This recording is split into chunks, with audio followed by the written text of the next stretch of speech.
Okay, I'm live, but I don't really believe it because whenever I watch this back, it cuts off the first couple of minutes.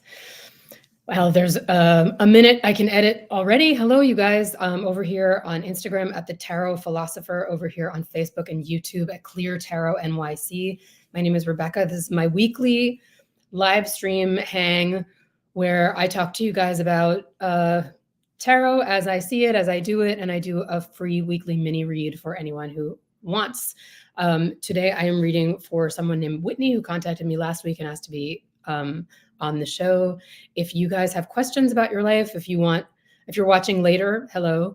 If you're watching now at noon, it's every Friday at noon, and you think, hey, I've never read with Rebecca before and I would like a free tarot reading, pop your name in the chat. Let me know what your question is. Email me afterwards. Whatever you want to do, send me a passenger pigeon. I will slot you into a future Friday and we can go from there. I'm excited, first of all, because I'm in New York and it's snowing and I get really excited about the snow. And it's that kind of snow that's not just falling in one direction. It's like bouncing and dancing around and like it's all very nutcracker. And I'm happy that I get to be inside and talking to you, but I did take a long walk in the snow and it was beautiful. And I'm also excited because I have news to report. I'm going to do like a little news reel before we get to the reading. As you may know, if you're here or are just stumbling upon me, I like to say tarot consultant these days. I coach people and give readings and guidance using tarot cards. And there's 1,112 ways to do tarot, and I'm sure you've seen most of them. And I started this little live stream to share with people what I mean when I say that I do tarot, because it's just easier to do it than talk about it. And so I have this business, cleartarotnyc.com, and I read at events all over New York and sometimes in other places over Zoom. I see private clients in person and also over Zoom all over the place. And I do a lot of my event booking through a website called thebash.com and one called gigsalad.com, which are fun names. And I got I'm sure ultimately meaningless, but kind of cool little badge/award from the Bash this week, Best of the Bash. I think that just means that I've been booking a lot and I'm consistently rated 5 stars by my hosts, which is kind of cool and feels like a thing that I should brag about. And I spent some frustrating time trying to figure out how to post that little badge to my website yesterday, and it's not there yet. So I'm just telling you about it. Best of the Bash, excited. Please know that I do parties. I do parties. And you can find me at cleartarotnyc.com or reach out to me over here on Instagram at the Tarot Philosopher. I'm sort of obsessed with the fact that I just washed my hair and decided to put it up so I would not look like Medusa. And now I feel like I look like old tarot lady. But enough about my body dysmorphia. Yeah, so that was cool. And speaking of events, I have a big, what's the word I'm looking for? Corporate event on Thursday night. I'm looking forward to that. And this Sunday, if you are going to StarCon, which is a national hybrid tarot and metaphysical conference that is in Florida in person, but also everywhere online, it is this weekend. And I am a panelist this Sunday at 6 p.m. Eastern. I will be doing 20 minutes of my solo play, which is called How to Read Tarot Cards, into my computer. And then I'll be fielding questions from an interviewer about the play and about my history with tarot and about whatever else they want to ask me. And I feel like it's okay to say, and I should say that like you can buy a pass for the festival or for the conference for just that one day, but you can't just buy a ticket for my thing. So I'll be doing a 45-minute presentation, but you have to get a pass for the whole day, which is $200. And I feel like it's okay for me to say that because if you're going to StarCon, you're not going just for me, probably, and you're probably already going and already have tickets. And if you want to go to StarCon and didn't know about it, you will probably want to go for more than just me. So that is the deal. STAARCON.com, StarCon with an extra A. If you go, I will see you at 6 p.m. on Sunday. Friends, every once in a while, I feel like no matter what we do for work, it is a cool thing to engage in the tooting of one's own horn. is, I think, the traditional, very serious expression. And I love doing readings. As you already know, if you've watched this before or worked with me before, I don't think of tarot as fortune telling. I don't think the main thrust of what we're doing here is looking into the future. I don't really think there is something called the future that we can find out and then write down and like prepare for. I think that life is more complicated than that. And I think you have free will. So I think there, as I often say, the tarot has a major arcana and a minor arcana, because there are things that are up to us and things that are not up to us and that are just up to us to react to. And I'm not just repeating myself. I do have a point. I have 2 points. One point is this, right? So I'm saying all that as a caveat. However, it is also a tool to unlock our intuition, and people who do what I do probably already have kind of an intuitive thing going, and this helps. And I have found in the 20 years that I've been reading these cards that the more I read, the more things happen sometimes that are just pops of like, I think this is what's going to happen, and it's always nice I'm willing to be wrong. But it's always nice to hear when I'm not. And I have a good friend I've been reading for a long time. I had a reading with her last year about a big job that she didn't know whether or not to take. There were a lot of pros, a lot of cons. We did the reading. I am not in the business of giving advice or saying what people should do, but from what I said about her cards, she decided the thing to do would be to go ahead and take this job. Job sucked. Unfortunately, was really challenging, but not in a great way. It has not been fun. And I have been over here chewing my fingernails being like, oh my God, I told her to take this job. But something else I told her in that reading, which was very clear to me, was that I felt that this would be temporary, that this job would be a launch pad or a springboard to the next thing, which is really where she was meant to be. And like most of my readings, I went home after and was like, do you even know what you're talking about? But I said it because I don't just make these things up. But if there's a strong impulse to say something like that, I will say it. And then we see what happens. Anyway, come to find out, it's not in the bag yet, but out of the blue, recruiter contacted her with something that sounds like her dream job that she is perfectly qualified for. And she's going to get to meet with some of the higher ups this week. And I am drawing a huge sigh of relief about my role in all of this, but B, it's just kind of nice to know when I was right. So if I've read for you and like things are kind of panning out in the way that it seemed, well, mostly I'll see you again because people will rebook with me when that happens. But I also feel like I should say you can book with me just by giving me a shout here and letting me know that you want to, or you can actually schedule it and pay for it through my website, cleartarotnyc.com. There is an offering of a 3 reading package that's a little less than just one at a time. Okay, enough with that part. Anywho, I bring that up to also segue into the reading that I'm doing today, which is for a lovely person named Whitney who asked me a great question, which was, you don't have to have a question, but I kind of always push people to do it because I feel like the more you bring to it, the more I will know how to interpret what I see. Sometimes the spread is like, tough, we're not going to talk about that, but like, it's always good. But you are completely free to just be like, I don't know, I want a reading. I just need to, what do I need to know? And in a way, that is what Whitney did. I said, do you have a question? And she said, I wrote this down, and I think this is great. What do I need to better adapt to my current reality? That has a lot in it, right? Like, I mean, for one thing, we know right off the bat that like, there's stuff about her current reality that's feeling really hard to get on board with or adapt to. And there's frustration and there's a desire for change, but there's also a great awareness of how change works, like what is possible, that sometimes the question is, how do I change? People like to say, well, how can I change my current reality? And I always say, like, you can't really change reality. Like, reality is what it is. Can you change, a circumstance? Sometimes.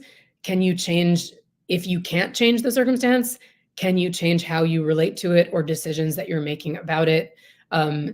Yeah. And you often find that there are like these kind of doors that open and circumstances that alternative circumstances that reveal themselves to you if you're willing to be like, ironically, if you're willing to be like, there is nothing I can do about this. So what else can I do? The minute you take your hands off the wheel and are like, I'm powerless here, you suddenly become really empowered to find and do other things. And I just think that's neat. That's like a neat way to live your life. So, okay, enough talking. So Whitney wants to know, what can I do to better adapt to my current reality? So there's already an awareness of sometimes the move is like, how do I adapt to it? Not how can I fit reality to me, but how can I work with what's going on? And I feel compelled to say, like I always do. Did I make a note about this?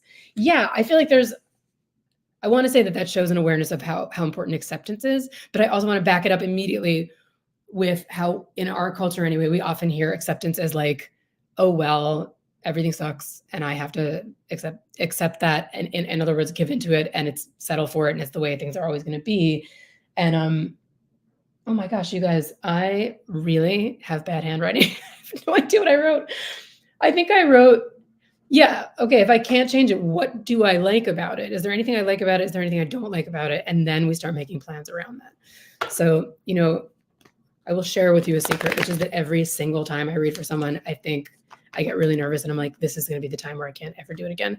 I think that's why I like reading at events where, it's like, 20 people one after another, and I only have like 5 minutes with each of them because, the mind is what's the expression? Wonderful servant, terrible master. My mind, if I give it a chance to be like, how's this going? Okay, Whitney. How can Whitney better adapt to her current reality? What are we going to say about that here on the Tarot Philosopher / Clear Tarot NYC? I didn't get a lot of sleep last night, so I'm moving a little slowly. Thanks for listening. Thanks for listening later. Oh yeah, my point was, if I have read for you and something panned out, I love hearing about it. So feel free to drop me a line. My email is cleartarotnyc@gmail.com, or you can direct message me over here at the Tarot Philosopher or whatever.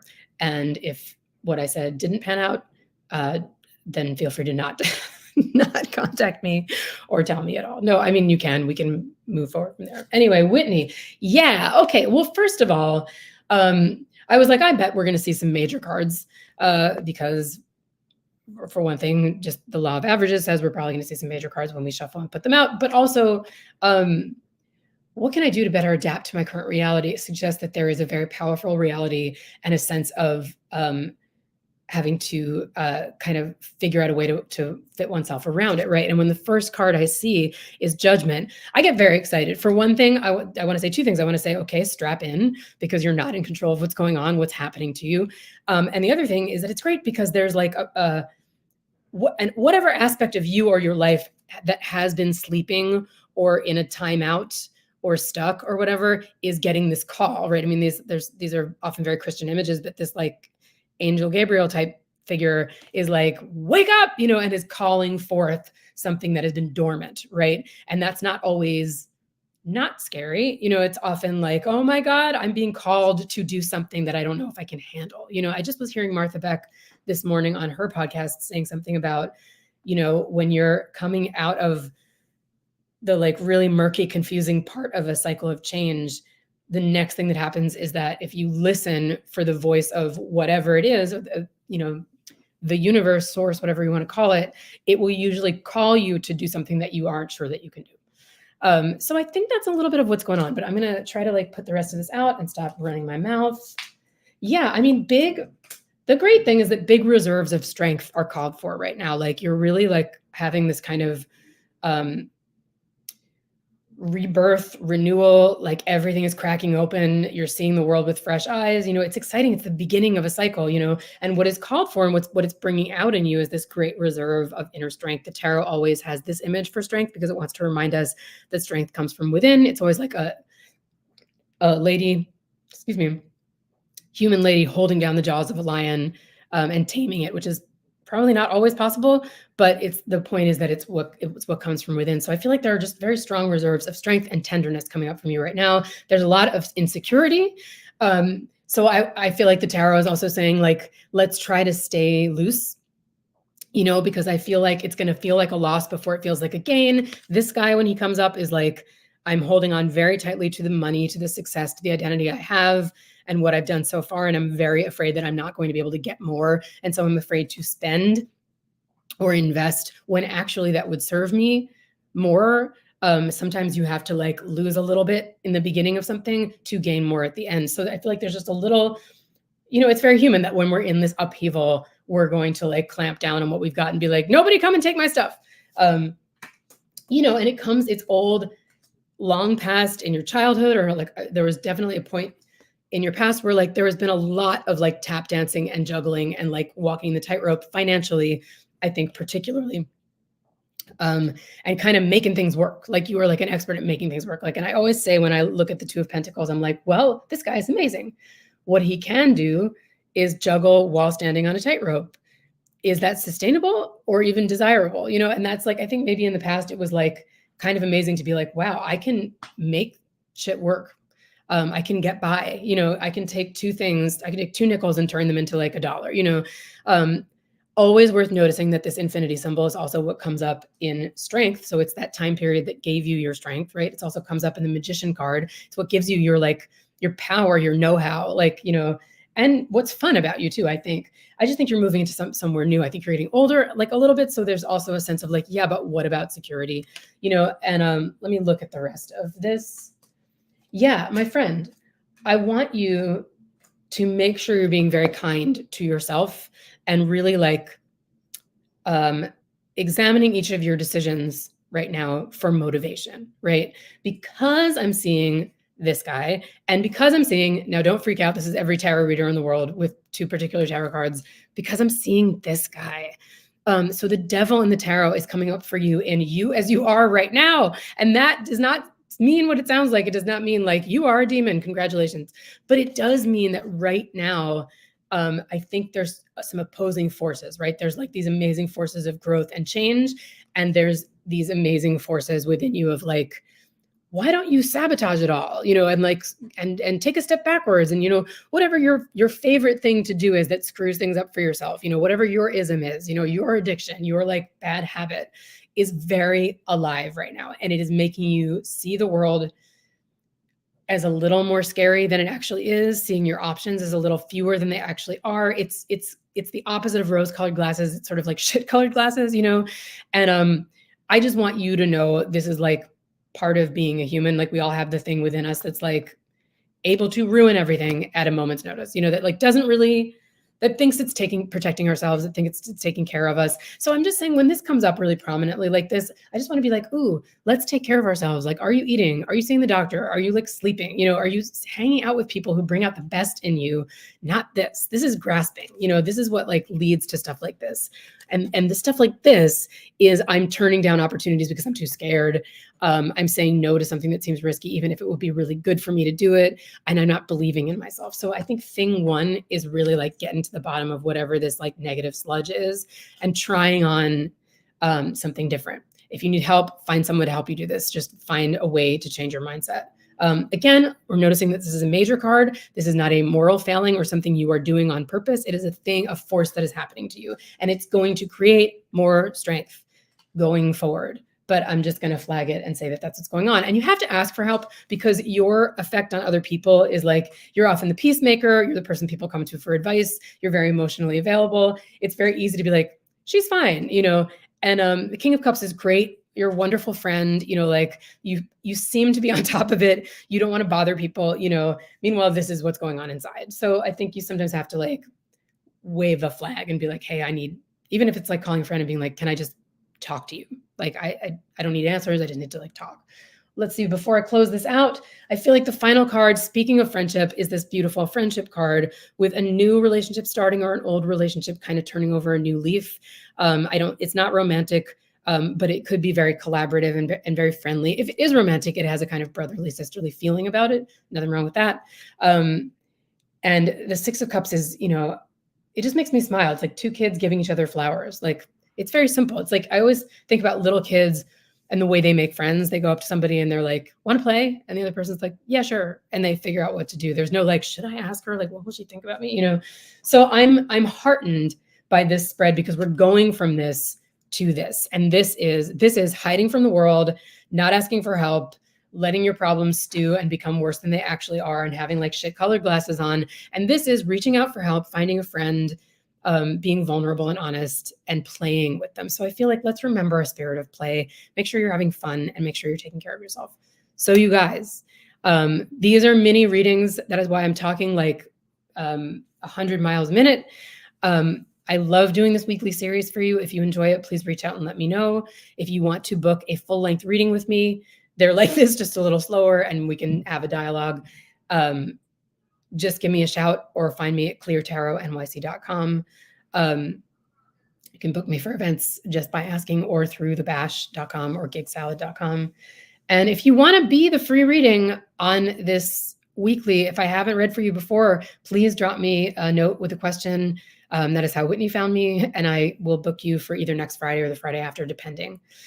Okay, you guys, enjoy your snow day or whatever is going on for you, and I will see you in the future. Bye.